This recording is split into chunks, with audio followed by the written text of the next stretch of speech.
So welcome back again guys. So nanda sa tong bago nga discussion ron ato i-discuss ang Greedy algorithm. So unsay na siya ang Greedy algorithm kanan ang algorithm na piliun niya imong pinaka the best way ba nga optimal solution nga para ma-attain iyang solution niya. Iya pa ang pinaka the best way karon naman sa panganjud greedy ba iya jud pangitaon nandun ma-satisfy siya. So natay code karon ato siya explain line by line kung unsa og ipasabot sa pinaka the best way nga solution. So mao ni nga code atong i-explain atong i-discuss. Mao na siya ang kanang basic code sa about sa greedy algorithm.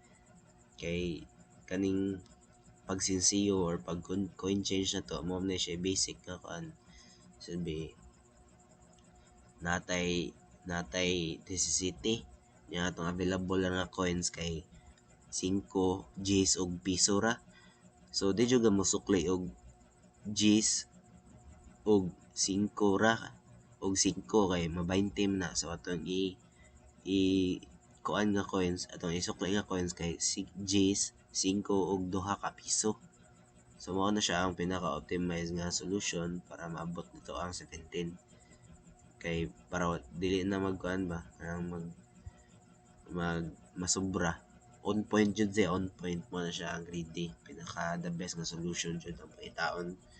So discuss na to nga code. So ari ta una sa main. Sa main. So mao ni atong main method kani. So are int nag-declare ta og target sum diri nga int ang variable niya target sum niya 17. Ang kaning target sum na to mao ni siya ang pangitaon na to og sinsiyo unsay magamit nga sinsiyo. So dapat ang mga coins kay ma-add up sa 17, ma-total niya kay 17. Mao ni siya kung usbon ni na to mo sab sa dang output niya. So nag-declare ta og 17 diri target sum at tag-declare niya ang value kay 17 mao na to pangitaon. Dayon nag-instantiate ta diri og array niya ang pangalan kay available coins. So di ta kagamit anang array list basta dili pa ta ka import diri. So import sa tadaan. So import na mao to nakagamit na ta import niya import sa ta list diri kay listahan diri. Susunod mag-add na ta og mga available na to nga coins mao ni available coins dot add 5 available coins add 2 available coins add piso. So natay coin nga 5 nasa day coin nga 2 nasa day coin nga piso.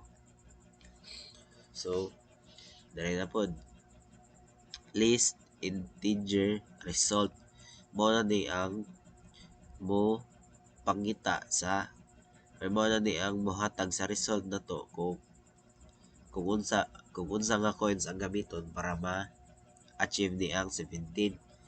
So result is equals to find coins for sum. Kuha na siya kanang method ni siya niya ang parameter niya kay target sum kani 17 pangitaon daw target sum niya available coins. So asam na makitaan nga method ang find coins for sum mao na ni ang nasa babaw mao na ni ang trabaho sa tanan. So kani i-explain na to ang method na to. So mao ni siya ang bago nga method nga atong gigamit sa main method na to which is kani. So kani siya ato naghimo tag method public static list integer find coins for sum ang pangan find coins for sum ang pangan niya parameter niya kay in target sum which is kani diri sa ubos kani kung unsay unsay mabutang dira kay mao siya ang papunta diri. Diri po. Dayon ang sunod nga parameter kay ang available coins.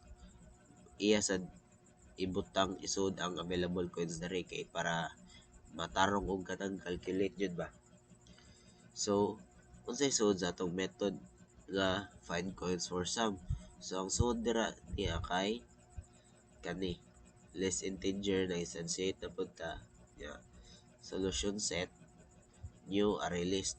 Ang purpose atin niya kay isud niya ang mga arin niya isud ang mga selected coins nga mga napili na ba nga mao na mo add up sa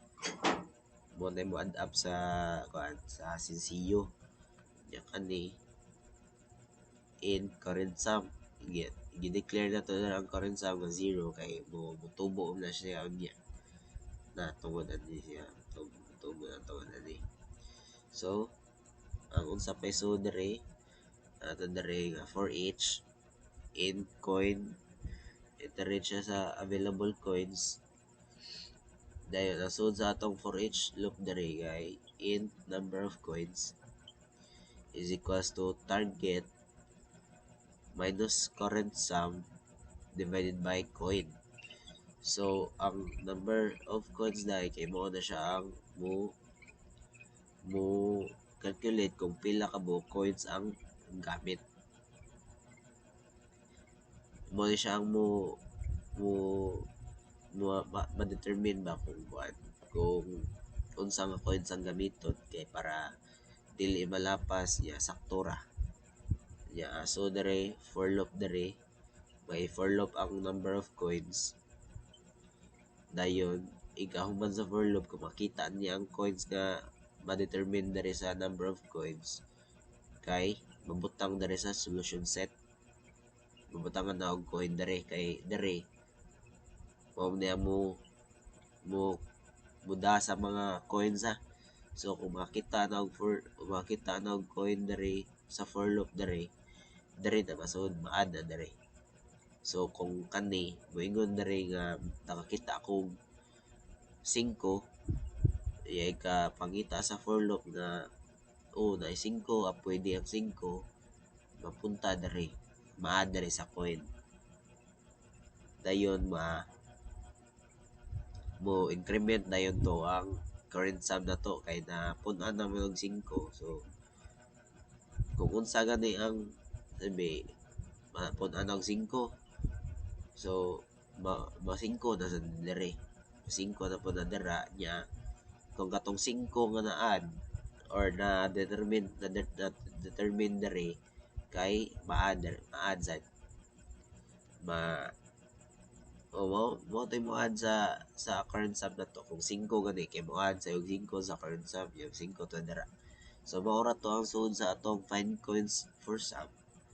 So diretso na ta or padayon ta atong sa main method na to diri list integer kwaon ang result kung unsa na resulta sa sukli na to nigamit ta sa find coins for sum nga method para dali ra tong kinabuhi. So target sum na to unsa tong target sum dere 17. Dayon ang available coins na to dere gikuha sa diya para mapunta dira ang available coins na to 5, 2 ug piso. So dapat ang answer ni kay tulo ka 5 nya usa ka 2 para 17. Kaya pwede ra ka mag 1 pero na may 2 dere which is 1 plus 1 equals 2 man so 2 lang ato gamiton 3 ka 5 ug usa ka 2. So dapat mo nang answer ha. So kung nakapangayo na ka sa result dere mo i-print dayon na nato mo ana ta nga by adding the numbers na kwaon na ni ang result kung ano to niya result sa katong unsa na nga coins ang ibutang na rin ba.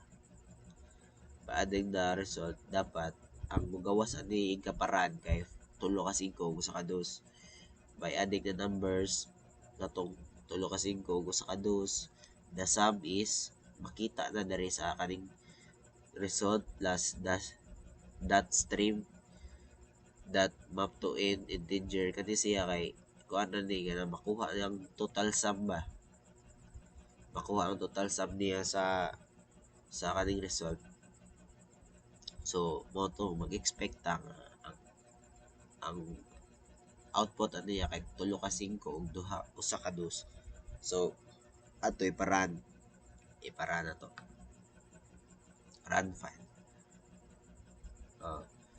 By adding the numbers 5552 o sakto tulo ka 5 usa ka 2, the sum is 17. So mao to siya.